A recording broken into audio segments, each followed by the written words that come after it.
Hi welcome to my mini blog. ఇవాళ నాకు ఒక ఫోటో షూట్ ఉంది. దానికోసం ఎట్లా రెడీ అవుతున్నా చూపిస్తాను. అయితే ఇది వింటర్ కదా, స్కిన్ చాలా డ్రై అయిపోయి ఇరిటేషన్ వస్తుంది. కానీ నాకు ఇప్పుడు దీనికి ఒక మంచి రిలీఫ్ దొరికింది. అదేందో తెలుసా? డాక్టర్ షీట్స్ వాళ్ళది ceramide and 10% vitamin C ampoule serum అనమాట. ఇది ఎసొంటి ఇరిటేషన్ లేకుండా మన స్కిన్ ని బ్రైట్ చేసే ఒక మంచి ప్రొడక్ట్ అనమాట. సో ఇందులో విటమిన్ సి ఉంటుంది కదా, అది డార్క్ స్పాట్స్ ని తగ్గించేసి స్కిన్ ని ఈవెన్ టోన్ చేస్తుంది.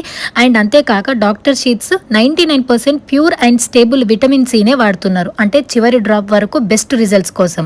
అండ్ ఇందులో సిరమైడ్స్ ఉన్నాయి. అది విటమిన్ సి వల్ల ఎసొంటి ఇరిటేషన్ రాకుండా హెల్ప్ చేస్తుంది. దీనివల్ల స్కిన్ హెల్దీగా బ్రైట్ గా ఉంటుంది. అండ్ ఇది అస్సలు గ్రీజీగా లేదు, స్కిన్ లోకి ఈజీగా అబ్జర్వ్ అయిపోతుంది. చాలా లైట్ వెయిట్ గా ఉంటుంది, వాటరీ టెక్స్చర్ ఉంటుంది. సో మీరు ఈ ప్రొడక్ట్స్ ని ట్రై చేయండి. రైట్ సైడ్ లో ట్యాగ్ చేస్తున్నాయి. ఇప్పుడు మనకు Amazon, Nykaa, Flipkart, purple and doctor sheet website లో అవైలబుల్ ఉంది. అండ్ నా కోడ్ యూజ్ చేస్తే ఎక్స్ట్రా డిస్కౌంట్ వస్తుంది. ఇక మొత్తానికి రెడీ అయిపోయి షూట్ లొకేషన్ కి వెళ్ళినా ఈ వైట్ కలర్ లెహంగా వేసిన బ్లౌజ్ జ్యువెలరీ సూపర్ ఉండే అనమాట. మొత్తానికైతే ఇట్లా నా ఫోటో షూట్ అయితే కంప్లీట్ చేసుకున్నా.